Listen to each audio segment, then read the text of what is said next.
topics and opinions expressed on the following show are solely those of the hosts and their guests and not those of W4WN Radio, its employees, or affiliates. We make no recommendations or endorsements for radio show programs, services, or products mentioned on air or on our web. No liability, explicit or implied, shall be extended to W4WN Radio, its employees, or affiliates. Any questions or comments should be directed to those show hosts. Thank you for choosing W4WN Radio.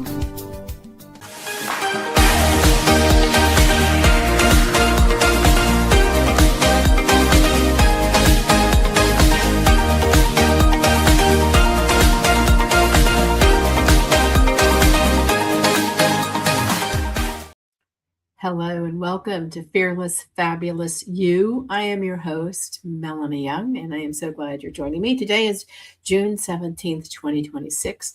We are in the height of summer here in New Orleans, and I hope you're enjoying your start of summer wherever you are. Before I start into the topic today, I wanted to address, you may notice I have a bruise here. No, I was not strangled, but it's important I bring it up because yesterday I had a thyroid ablation. I have a nodule on my thyroid. And because I'm a big believer in being proactive about your health, I've been monitoring it for quite some time and getting a biopsy because it's been growing and you don't want to get a goiter, which really takes over your neck. Thank you to aging, that happens. So yesterday I had a thyroid ablation without anesthesia. It hurt like I can't imagine, but basically it was surgical and alternative to surgery. And so I'm a bit bruised and my voice is a bit weak because of it. But the lesson learned from this is I chose not to have surgery when I knew I had a growing thyroid nodule. I believe in getting at least 2 opinions, if not 3, and I did. And the first doctor, who was an ear, nose, and throat specialist, last July said, you must get a thyroidectomy. You have a thyroid problem. You need to have your thyroid removed. Now, I have done a lot of shows on thyroid health, and I knew that if you have your thyroid moved, there are complications, and you're on medicine for the rest of your life. So I wasn't 100% sure I needed to have my thyroid moved. I don't have thyroid cancer. Yeah, what I have is a growing nodule, but it had not been biopsied as, cancerous. It was just growing. And I didn't have a problem with my other thyroid. So a thyroidectomy would have required me to be on medication. If you've had a thyroidectomy, I'd love to hear from you to see how you're doing. By the way, you can contact me at Melanie Fabulous on Instagram.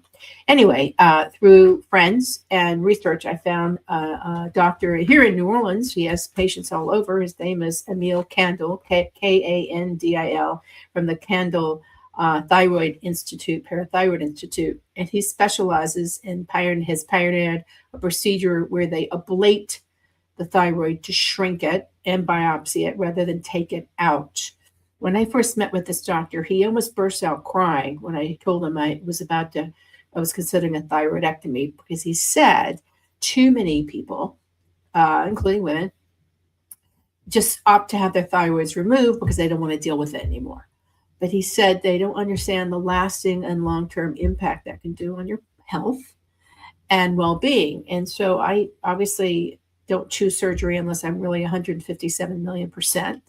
I did the ablation and it hurt, but it's just a bad bruise right now and a tight throat. And I'll get my results soon, but I still have my thyroid. So what my message is to you is don't just accept one opinion on anything you are doing. Always get a second or third and talk to people who have gone down that path and do your homework before you decide you're going to have a procedure. I'm also interviewing surgeons for another procedure right now, and which brings me to the topic that is at hand. I interview a lot of medical professionals on everything about women's health. I'm a big believer in helping my audience and you all out there to take charge of your health and choose the best direction for it. So I'm interviewing some surgeons about some eye issues. I have a drooping eyelid I'd like to address. I wear makeup to cover it. But while I was talking to this very famous surgeon, she was asking me about this podcast, and I was telling her that I started Fearless, Fabulous You and the companion podcast, The Connected Table, about 12 years ago. It was a second career for me after running my own public relations firm and in New York City. And I was telling her, and she was really interested. And she said, "Wow, you have an amazing life. It's aspirational. I aspire to have something like that." Now, this famous top-rated surgeon who makes tons of money and everybody goes to her, is telling little old me that I have an aspirational life. And I'm like, I don't know. You're pretty awesome. You're pretty inspirational for what you do to help women. Which leads me to, what is an aspirational life? And what does it mean to you? And what is an inspirational life? And what does it mean to you? Frankly, I'd rather have an inspirational life than aspirational life. That was what my mother taught me. But here's what the difference is. Are you always dreaming of what you could be or what you wish you could do? Are you okay with where you are, but a little uncomfortable and want to do better? An aspirational life is reaching for something and hopefully attaining it.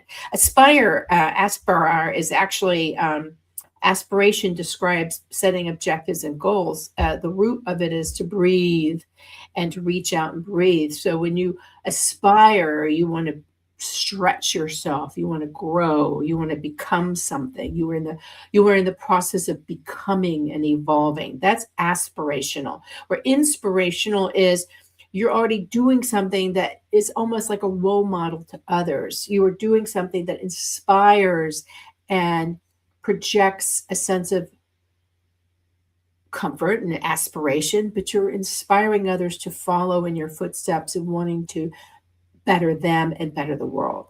Okay, they're both great. But if I could be inspirational versus aspirational, I love that. And so I'm going to inspire you. First of all, I didn't always live an aspirational life, if we want to start there. Something came up on my feed, my Facebook feed, June 15th.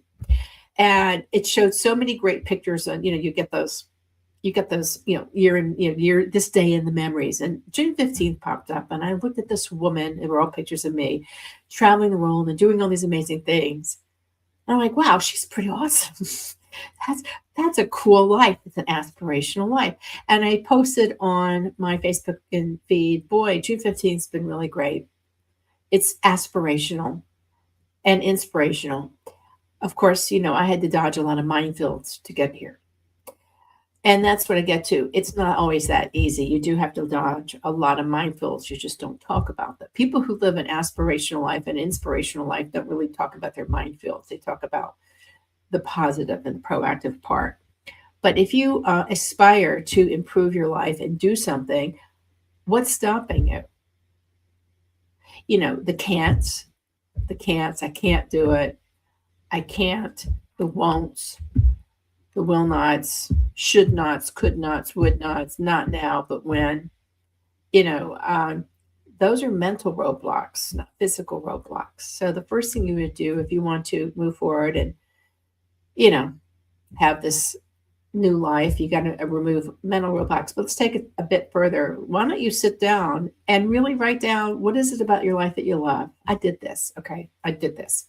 And a lot of it is in my book, which I'm going to show you the cover, Fearless, Fabulous You, Lessons on Living Life on Your Terms, which you can buy from me directly for a very discounted amount or on Amazon. And we'll show the cover during this show.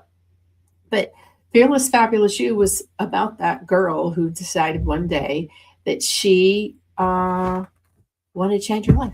She had a great life, but one day she remembered, as it says, that the only person who could make herself happy was herself. So she took back her power, reclaimed her place in the world, and shined like never before. That is the start of my book, Fearless, Fabulous You. It's by Ann Taylor, an international recording artist. There was a time where I had the most aspirational life ever. I was living in New York. I was running a very successful culinary events and PR agency called M. Young Communications.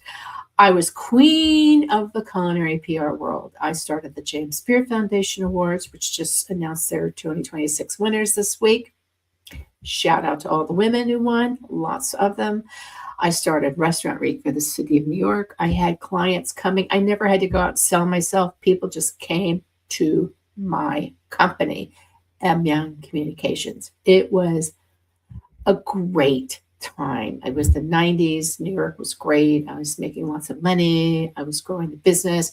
I didn't really think about the future. I didn't even think about getting married. I was just busy living that life that many people aspire to, including myself. I was living the ultimate aspirational life. If you ever see Sex in the City, I could have been one of those women or the fifth friend. So all of it was great. And then one day the world came tumbling down and I lost a lot of business through really crazy reasons. I don't want to go too into it, but one of my clients was arrested for embezzlement. Boom. One of my clients, the government changed and new heads of, new people came in. Boom. Another was a major magazine. They changed publishers and direction. Boom. Things change in life. People change directions. And maybe you're not going to be on their team anymore. The ultimate was Hurricane Katrina. We were in the process of producing a major event here in New Orleans for Viking Range Company, and boom, a Cat 5 hurricane wiped out most of my beloved city, New Orleans, and my event forever. The event never took place, and there were never any plans to do it again. That's like within 12 months, another hurricane hit Palm Beach. Boom, another event we were in the process of producing, gone, wiped out by a hurricane. It was a tsunami, not a hurricane. It was a tsunami of loss. Talk about minefields. I had to dodge $1 million. I was dealing with a massive, colossal loss of income, company income. I had a huge payroll, an expensive office, lots of debt because I was living that aspirational life, not putting any money away. And I was about to get married. Right. So I had to either stop, pull back, don't do anything, or just say full steam ahead. Now, I chose full steam ahead because I'd said, I've waited this long to get married. I will rebuild. I will rebuild. I will full steam ahead. Now, in hindsight, I probably wouldn't have done that now because I'm an older, wiser person, and I do feel that many fancy schmancy weddings are overrated. Sorry, brides, but I do. But we did. We got married, blah, blah, blah. I went rebuilt, and then boom.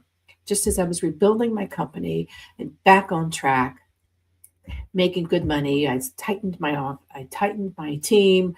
My lease was up. I downsized. I saved money. I was making money. All was great. And I was traveling the world, living that aspirational life again. So I rebounded. I full steamed ahead. Didn't let anything get in my way, including fear.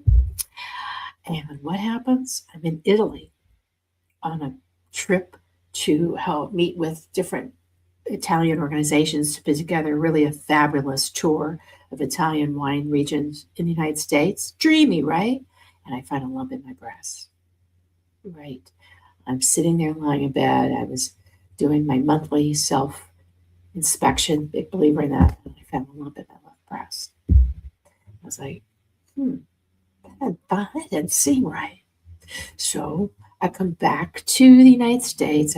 I have my annual gynecological exam because I'm one of these people, and you should be too. You book your test, your primary care physician, your gynecological, your gastroenterological, your dentist, get them all scheduled out.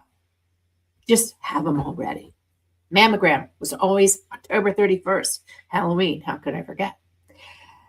Anyway, long story short, that was 2009. That July, I come back from Italy, or I think it was early August. My OBGYN says, I think you need to see a breast surgeon. My life came tumbling down again. I had tumbled. I had rebuilt. I was at the top of my game, and my life was starting to crack again. Now, many people would just be like, I'm done. Nope. I full steamed ahead. I got my 3 opinions from 3 surgeons because I like that rule of 3. I'm down to 2 lately. 3. I researched my reconstruction. I got everything ready. I had my double mastectomy because I was diagnosed with cancer in both breasts. They had to go. Even if it was one, I would have gotten them both gone. I didn't want to live with that. Oh my God, what if? I had my bilateral mastectomy. I interviewed all my oncology specialists. They all said I needed chemo. I argued, I fought, I didn't want to do it. But at the end of the day, I realized that they're the experts and not me. And I need to put my body in the hands of the best people possible to heal. Because until then, I didn't think I was sick. So what does this have to do with aspirational living? Because every step of the way I bounced back. Because I believe that you can aspire to pull yourself out of even the deepest, darkest areas if you put your mind to it, and if need be, get the proper professional help. You can pull yourself out and see light again.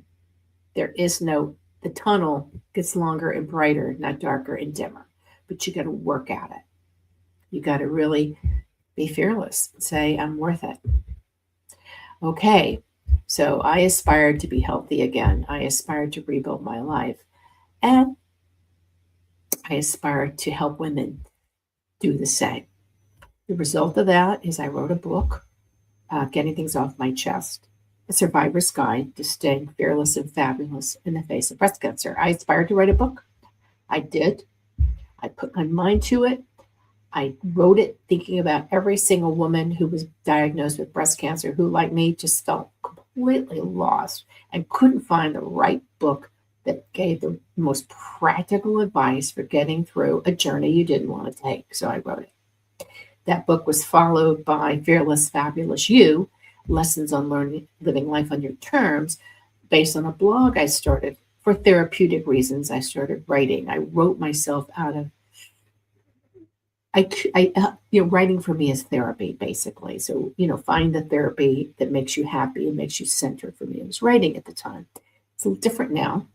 But I wrote this book to kind of help people get out of that stuck place when their life changes and they don't know where to turn next. And maybe some doors have shut. How do you find new doors to open?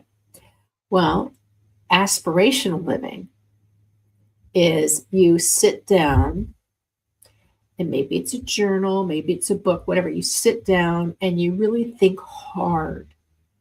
You could maybe go to someone and talk to them, a coach or a therapist. I didn't do either. I didn't have a coach or a therapist. I just did a hard self-conversation. I'm good at that with me, but that's me. And I said, what do I like about my life right now? What is it that's not making me happy? Because at some point, you've got to take the things that are making you unhappy and bringing you down and get rid of them so that your world can open up to new things.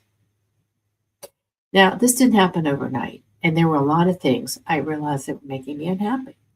I didn't realize it at the time, but I realized there were things I wanted to do and there were barriers in the way. So the first thing I decided was I really no longer liked working in public relations. That was a big and expensive decision, but for a variety of reasons, I decided to close my company. I couldn't sell it because I had lost business, I had built business, but the process of selling a company means you have to be in really good health. I was recovering from breast cancer. You have to be willing to sell your company and do what they call the golden handcuff, which means you work for another company for 5 years, 3 to 5 years. I didn't want to work for anybody anymore. I was done. And when I tell my husband or anyone, I'm done, I'm really done. You have to say, I'm done. I said, I'm done. So I talked to my financial people and my CPA. I decided to close the company. I just was done. Now, was that the best decision? No, I probably should have sold the company. But at the time, it felt like the best decision. And you have to go with your gut, go with your heart, and go with your head. Head, gut, heart. Okay? You have to have them all in sync. So mine said just, you know when to hold, you know when to fold, you know when to walk away, you know when to run. I did all that. So I took time to write a book. Took time to get a consulting gig just to kind of pay the bills, because you got to pay the bills, make the donuts. And once my book came out, I decided I was going to do my own public relations and promote my book. And I went on a book tour. I self-financed it, and I'm on camera. I'm doing radio shows. I'm talking to people like you. And somebody said, wow, you're a natural at this. Have you ever thought about having your own podcast? I'm like, wow, I had never done that because all my life I was told to get out of the way. I was in public relations, and people always said public relations people are not supposed to be front and center. They always have to be behind the scenes. I was the message whisperer to other people. I couldn't be seen or heard. I just had to tell people what to say and how to say it, but I had to stand in the background. So suddenly I realized that I was more comfortable in the front lines, talking to people and being myself and shining my light. And that's when I decided it was no longer an aspirational life I wanted to pursue, it was an inspirational one. When I realized that I had a message that I could share to people and I could do something to motivate and help other people, inspire them to make changes and no longer feel like they were stuck in a rut. That's when I decided I wanted to aspire to live an inspirational life. And that has been my goal ever since. However, things change, and here's the thing: the road gets bumpy no matter where you're going, and you're going to bump along with it and either carve a new detour or you're just going to weather the bumps. I weathered the bumps until one day I said, I don't like this road anymore. I want to go on that road. So that was 2019. 2009, no, 2018. 2018, I was getting to approach 60. Yeah, 60. And I was like, took that assessment. Are you happy where you are right now? Where do you want to be for? I realized I probably had maybe 20 to 30 more years left in my life. So at 60, I realized I had lived over half my life. And that realization led me to another aspirational moment where I said, I think I want to do something different. How do I want to live the next 20 to 30 years of my life? Okay, that's a big one. So the first thing I did is I decided I wanted to get rid of all the dead weight that was weighing me down, mental and physical. And the physical was really monetary. I was carrying a lot of debt. I had a house that it was big and it was filled with stuff. And I no longer liked the stuff. And I felt isolated in the house. It was outside of New York. I had FOMO. I wanted to be in the city again. And I didn't want any more debt. I decided I want to be out of debt at all costs. I want to live a debt-free life with less stuff and be free to travel more and never worry about money, never worry about being stuck. So to do that took a lot of fortitude, a lot of fearlessness, and really focus. So I decided that I would sell my house, sell whatever I had in it, lighten my load to lighten my spirit, because I realized that things no longer mattered to me. I'd spent all my life accumulating things, building a business, having a reputation, living up to all of that. And then I realized that, does anybody really care but me? Well, some did. But at that time, I decided I wanted to just let it all go. Except for the show. Somehow I'm still doing the show. And sometimes I say I want to quit that too. We'll see. So we put our house on the market in the Hudson Valley and we started to sell everything in it. But something really crazy happened called COVID. And we were kind of stuck in our house. But we were okay because we felt safe. The good thing is, suddenly everybody in New York City wanted to get out of New York City and everybody wanted our house. So we took the leap. We sold the house. We sold everything in it. Whatever was left, we put in this pod. Literally, it's called pod. One pod. I think it's like 16 feet by 13 feet. That was all the left. I bought a car with the proceeds of selling my house, a big SUV, sturdy, nothing fancy. I'm not one of those fancy car people. Put whatever we had left. Okay, 2 suitcases for me, 2 suitcases for David, our life paperwork in a duffel, and a wine suitcase with 12 wines to drink before we went. I think it was 6 wines to drink if Armageddon and the world came to an end. So we called it the Armageddon wine suitcase. We had our dog Sazerac. We hit the road. We had no schedule other than we were just going to live on the road. We thought we were going to camp. that didn't work so well.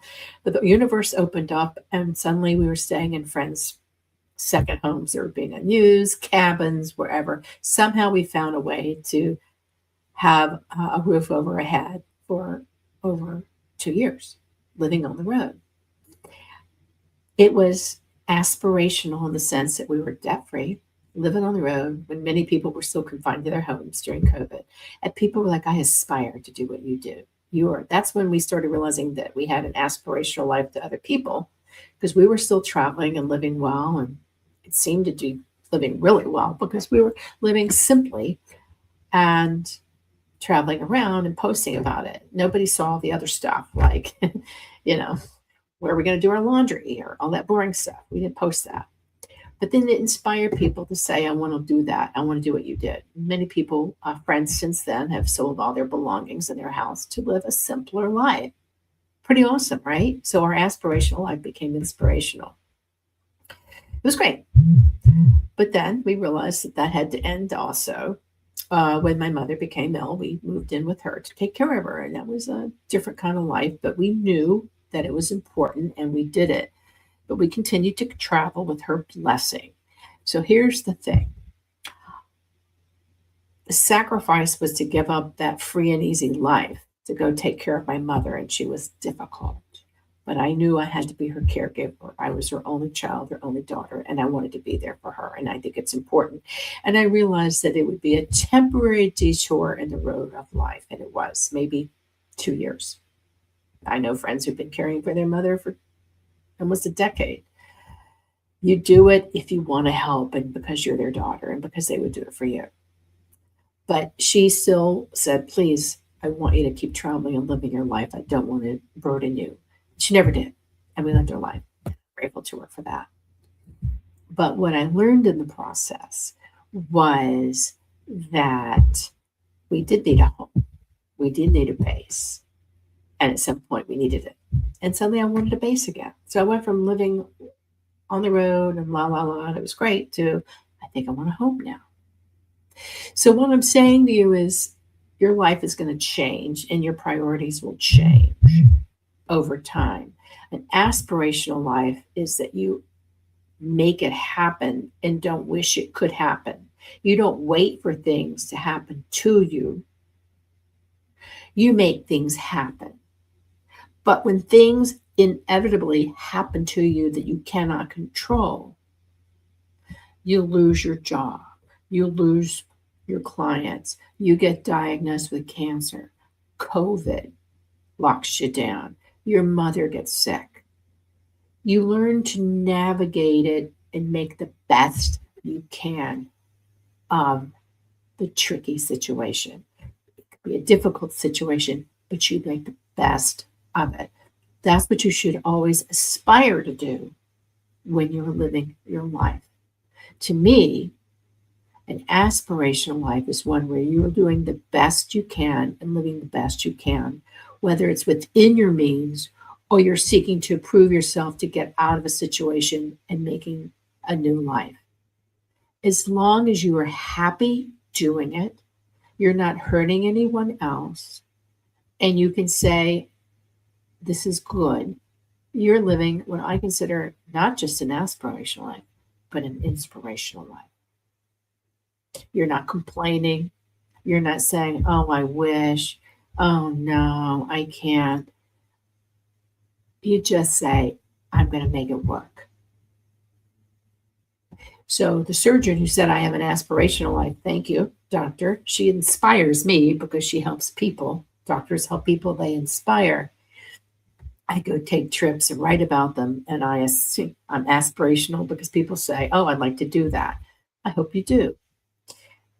There will be a day, I don't know when, where maybe I can't travel anymore, where I can't do all the things that I'm doing. Maybe I won't be doing this show. Maybe I'll get diagnosed with thyroid cancer, or waiting to find out. I don't know.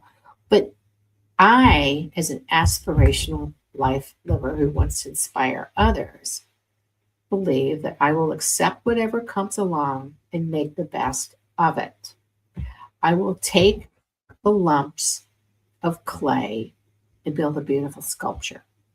I will take the rocks that are tumbling down from my crevice, my beautiful vantage point, and not let them sink me into a sinkhole. I will rebuild a new road. You see where I'm going? It's all starting up here.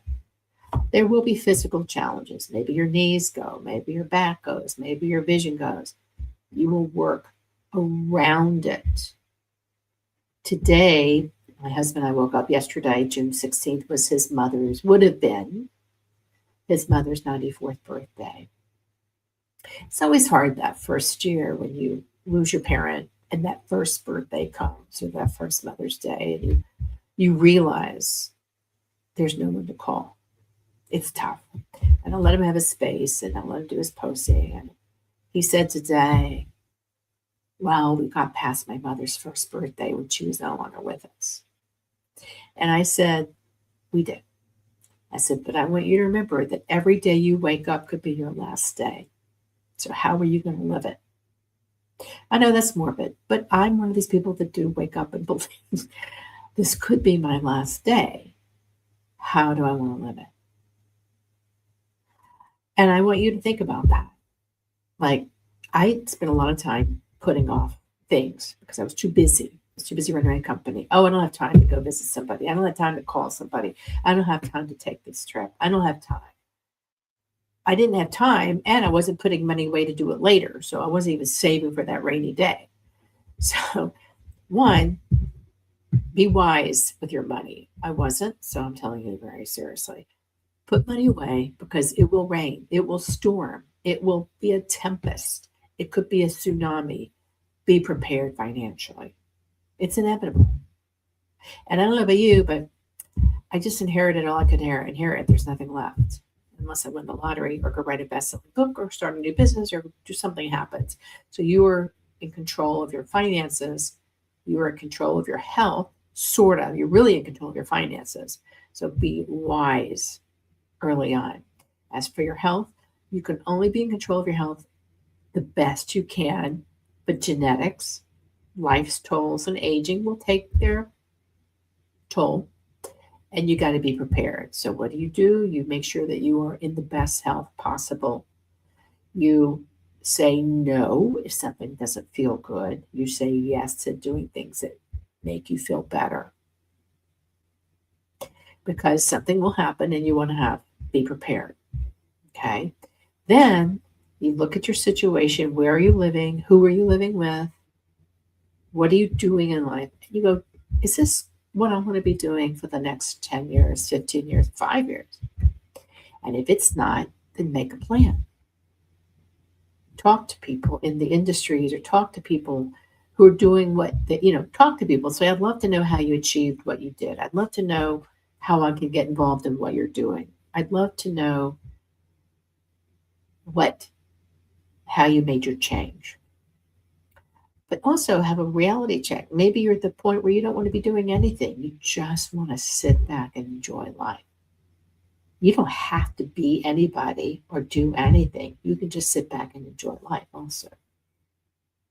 It's perfectly okay. It's called retirement, I think. I mean, I toy with the word retirement. Is that a bad thing? It sounds like a good thing, but I don't know. Sometimes I've heard people go, I'm retired, but I'm really looking for consulting work. Then you're not really retired. You're still looking for work. So if you're going to accept retirement, enjoy life as it is, great. That's wonderful. You earned it. It's fine. Don't make excuses and say, but I'm looking for work. You're either going to be working and looking for a job and income, or you're going to be volunteering, or you're just going to just enjoy life, and that's fine. I'll tell you what I aspire for right now, because I'm at a different place. I'm 67. So I'm looking at my next decade coming up, 70.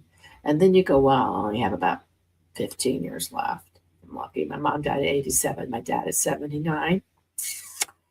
Maybe you have 20 years, but then you go, what do I see? How do I envision it? And so I've been writing down what I see. I want to write a book, but I don't want to get nervous and anxious about it. I'll probably do the show a little longer and then say we're done. But then I'll probably do something else. I don't know. I still like the idea of starting another company, so I'm not thinking retirement. I'm just thinking about maybe I can help a startup. You got to write it down and say what would make yourself feel inspirational as well as aspirational. But here's some of my last final words to you before my voice goes out. Whatever you do, don't compare your life to other people. That's number one. Because if you constantly compare your life to other people, you will always see flaws in yours. That's just the way it is. It's like looks. So one, avoid the comparison game. Two, avoid the regret game. I mean, gosh, I have a lot of regrets. And when they start popping in like little nasty things in my head, oh, I regret this. I wish I'd done this. I should have, would have. I realize there's nothing you can do about it. It happened. It's over. The best you can do today is make sure it never happens again and make adjustments in your life to make sure it doesn't happen again or go in a new direction. You can't change the past, but you can improve the future and make the present pretty good. So that's the next thing. The second is be realistic. Maybe you won't become CEO of a major company because you're going to deal with ageism and bullshit. Start your own company. Maybe you won't go around the world on a big trip because it's like really crazy expensive, or maybe your spouse doesn't want to do it, or maybe the world's just crazy right now. Do a smaller trip. Maybe you don't want to live in a big house anymore. Sell it. You have too much stuff. We rent. I don't care about a big house anymore. It's not my American dream. My American dream is to be free to travel, be healthy. Actually, my American dream is to be healthy, debt-free, and travel, and do amazing things that inspire other people. And amazing things that inspire people aren't really that amazing to me. They're just maybe amazing to other people who say, wow, I wish I could be living your life.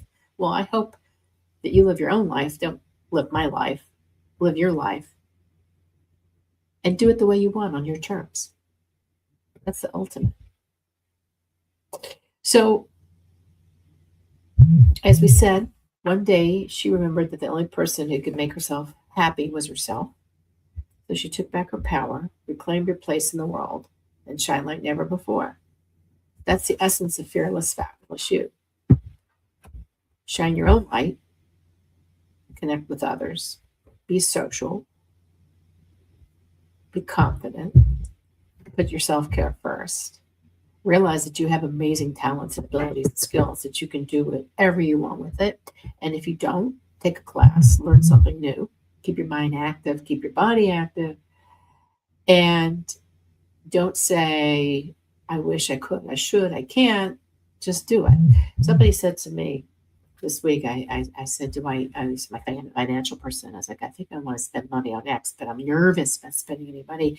I don't want to run out. He's like, oh, you only live once. Good grief. Don't not do something because you're afraid you may run out of money. Just do it, but no, you may have to do something, cut somewhere else. So, then you set priorities. How important is buying something? How important is buying a new this or this? I realized that I had more stuff. Again, I'm living with more stuff than I've ever had before. So I don't need any more stuff. I don't care. I used to want designer this and that. It's great, but I don't have to have it anymore. I'm happy with what I have. So, is that an aspirational life? Yes, to be happy with where you are in your skin and your life, to make the changes you want, but not fret about it. Do them with confidence and shine a light to others to make them lift up too. That to me is the ultimate aspirational life, and hopefully an inspirational one to you. So with that, I bid you a fearless, fabulous farewell for this show and remind you that you have only one life. So choose to live it on your terms, not on the terms of anyone sets for you, on your terms, on your time, and always choose your own way of being fearless and fabulous. Thank you.